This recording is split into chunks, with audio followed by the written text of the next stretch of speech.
Hello everyone. आज मैं जावा में बताने वाला हूँ difference between Java and C plus plus. ठीक है। अगर आप जावा भी जानते हो, सी प्लस प्लस भी जानते हो, और सी प्लस प्लस भी हमारा ऑब्जेक्ट ओरिएंटेड प्रोग्रामिंग है और जावा भी हमारा ऑब्जेक्ट ओरिएंटेड प्रोग्रामिंग है। ये अक्सर क्वेश्चन पूछा जाता है इंटरव्यू में भी, what is difference between Java and C plus plus. Java और सी प्लस प्लस में क्या डिफरेंस है, या बीसीए फाइनल ईयर में या बीएससी बीएससी में भी एक्सटर्नल एग्जाम में भी ये क्वेश्चंस मल्टीपल टाइम्स पूछा गया है, what is difference between Java and C plus plus. तो ध्यान से आप सुनेंगे, मैं एक एक पॉइंट क्लियर कर रहा हूं कि जावा और सी प्लस प्लस में क्या डिफरेंस है। ठीक है। फर्स्ट पॉइंट आप यहाँ पर देख रहे हो कि जावा हमारा यहाँ पे जावा प्लेटफॉर्म इंडिपेंडेंट है। जावा इज प्लेटफॉर्म इंडिपेंडेंट, जबकि C plus plus is platform dependent. अब C and C plus plus हमारा प्लेटफॉर्म डिपेंडेंट होता है, मशीन डिपेंडेंट होता है। ठीक है। और बहुत बच्चे को एक कंफ्यूजन रहता है कि आप कहते हो कि सर जावा का भी प्रोग्राम सभी ऑपरेटिंग सिस्टम पे एग्जीक्यूटेबल है, सी प्लस प्लस का भी प्रोग्राम सभी ऑपरेटिंग सिस्टम पे एग्जीक्यूटेबल है, तो सी प्लस प्लस को हम प्लेटफॉर्म इंडिपेंडेंट क्यों कहेंगे, क्यों नहीं कहेंगे? नहीं, ऐसा नहीं कि कोई प्रोग्राम अगर सभी ऑपरेटिंग सिस्टम पे एग्जीक्यूट कर रहा है तो उसको हम प्लेटफॉर्म इंडिपेंडेंट कहेंगे। इसको हम लोग कहते हैं पोर्टेबल, पोर्टेबिलिटी। पोर्टेबिलिटी मीन्स, ठीक है, any source code can be executed on different operating system. कोई भी सोर्स कोड जैसे सी प्लस प्लस का हो या जावा को, वो आप विंडोज पे भी रन करा सकते हैं, लिनक्स पे भी रन करा सकते हो, मैक पे भी रन करा सकते हो, सोलारिस पे भी रन करा सकते हो। इसको कहते हैं पोर्टेबिलिटी। ठीक है। सी प्लस प्लस भी हमारा पोर्टेबल लैंग्वेज है और जावा भी हमारा पोर्टेबल लैंग्वेज है। ओके। लेकिन यहाँ पे प्लेटफॉर्म इंडिपेंडेंट का मतलब क्या होता है कि जब आप जावा प्रोग्राम के सोर्स कोड को, ठीक है, जावा प्रोग्राम के सोर्स कोड को जब तुम कंपाइल करोगे, तो कंपाइल करने के बाद एक क्लास फाइल क्रिएट होता है, राइट? क्लास फाइल में जो भी इंफॉर्मेशन होता है वो बाइट कोड में होता है। ठीक है।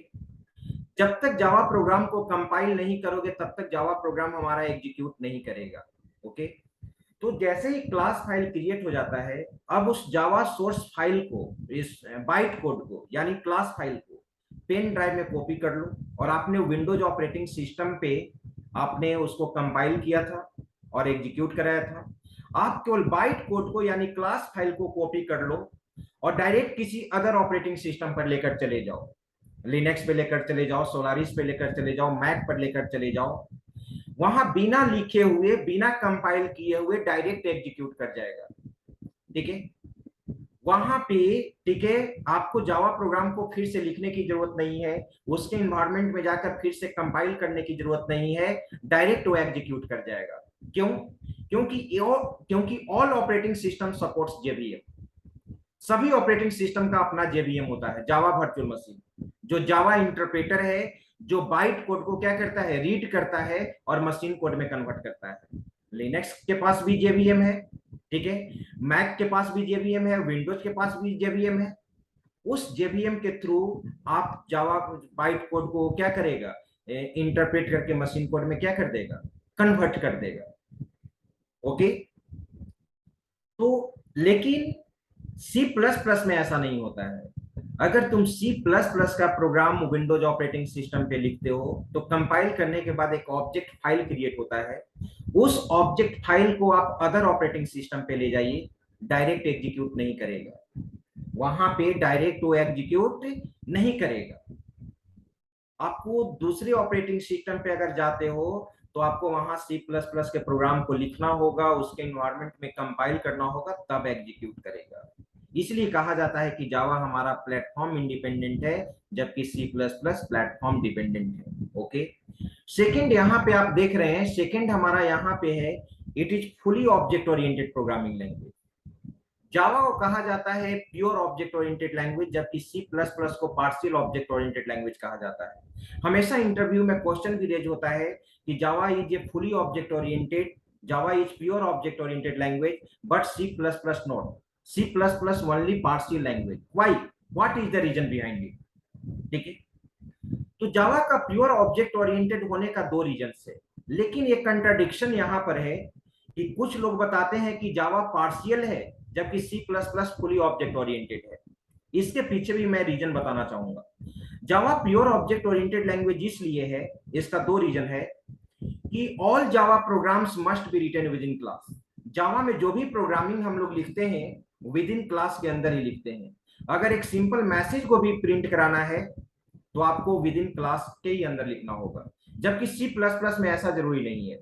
सी प्लस प्लस में अगर एक मैसेज को प्रिंट कराना है तो विदाउट क्लास भी लिख सकते हैं। दूसरा रीजन क्या है? All fundamental data type can be converted into class. Java में जितने भी प्रिमिटिव डेटा टाइप है, फंडामेंटल डेटा टाइप है, 8 डेटा टाइप है, सभी डेटा टाइप को आप क्लास ऑब्जेक्ट में कन्वर्ट कर सकते हो, जबकि सी प्लस प्लस में ये फैसिलिटी नहीं है, ये फैसिलिटी नहीं है। इसलिए सी प्लस प्लस को हम लोग क्या कहते हैं? Partial object oriented programming language कहते हैं। ओके, और कुछ लोग कहते हैं कि C plus plus fully object oriented language है, जावा पार्शियल है। इसके पीछे रीजन क्या बताते हैं कि C plus plus direct multiple inheritance को सपोर्ट करता है, जबकि जावा मल्टीपल इनहेरिटेंस को सपोर्ट नहीं करता है। पर जावा की तरफ जो जावा को प्योर ऑब्जेक्ट ओरिएंटेड कहते हैं वो बताते हैं कि ठीक है, जावा डायरेक्ट मल्टीपल इनहेरिटेंस को सपोर्ट नहीं करता है, but it can be achieved with the help of interface. लेकिन जावा में इंटरफेस का कॉन्सेप्ट है जिसके थ्रू मल्टीपल इनहेरिटेंस को क्या करते हैं? इंप्लीमेंट करते हैं। तो अधिकतर 90% मत है कि Java is pure object oriented language. Okay, third point है यहां पे, it does not support pointer. Java pointer को सपोर्ट नहीं करता है, जबकि पॉइंटर, ठीक है, सी प्लस प्लस पॉइंटर को सपोर्ट करता है। यहां पे जावा हाईली सिक्योर प्रोग्रामिंग लैंग्वेज है, यानी पॉइंटर यहां पे क्या करता है? पॉइंटर सिक्योरिटी को ब्रेक करता है। पॉइंटर यहां पे सिक्योरिटी को क्या करता है? ब्रेक करता है। तो जावा को हाईली सिक्योर बनाया गया है। मैं यहां तक कहना चाहूंगा कि जावा जैसा अभी तक कोई सिक्योर प्रोग्रामिंग लैंग्वेज हुआ ही नहीं है। तो जावा में इसलिए पॉइंटर का कॉन्सेप्ट नहीं है। Next, Java does not support global variable. Java global variable को सपोर्ट नहीं करता है, जबकि C plus plus global variable को सपोर्ट करता है। It does not support multiple inheritance. Java multiple inheritance को सपोर्ट नहीं करता है, जबकि C plus plus multiple inheritance को सपोर्ट करता है। मल्टीपल इनहेरिटेंस कहने का मतलब when one sub class is inherited from more than one super class. जब more than one super class के फीचर्स को एक सब क्लास में इनहेरिट करोगे, that is called multiple inheritance. But Java इसको डायरेक्ट सपोर्ट नहीं करता है। It supports garbage collection. Java garbage collection को सपोर्ट करता है, जबकि C plus plus garbage collection को सपोर्ट नहीं करता है। Garbage collection is a memory management technique in which memory is deallocation automatically, जिसमें मेमोरी का डीएलोकेशन ऑटोमेटिकली होता है। जैसे सी प्लस प्लस में मेमोरी को डीएलोकेट करने के लिए, सी प्रोग्रामिंग में मेमोरी को डीएलोकेट करने के लिए फ्री फंक्शन यूज करते हो, जावा में आप यूज करते हो डिलीट यूज करते हो, और जावा में ये ऑपरेशन ऑटोमेटिकली होता है। इस कॉन्सेप्ट को हम लोग कहते हैं गार्बेज कलेक्शन। नेक्स्ट है multi threading. Java multi threading को सपोर्ट करता है, जबकि C plus plus multi threading को सपोर्ट नहीं करता है, इसलिए इसको सिंगल थ्रेडिंग कहते हैं। जावा का प्रोग्राम का एग्जीक्यूशन स्लो होता है, इसलिए कि जावा कंपाइलर बेस्ड भी है और इंटरप्रेटर बेस्ड भी है, इसलिए जावा प्रोग्राम का एग्जीक्यूशन क्या होता है? स्लो होता है। जबकि सी प्लस प्लस का प्रोग्राम का एग्जीक्यूशन क्या होता है? फास्ट होता है। ये ओनली कंपाइलर बेस्ड है और पॉइंटर को सपोर्ट करता है। जावा हमारा हाईली सिक्योर है, जबकि सी प्लस प्लस सिक्योर नहीं। ओके, तो ये मेनली डिफरेंस, और कुछ डिफरेंस हैं लेकिन ये मेन डिफरेंसेज हैं। ओके, मैं उम्मीद करता हूं कि आप Java and C plus plus का डिफरेंस समझ गए होंगे। ठीक है, थैंक यू।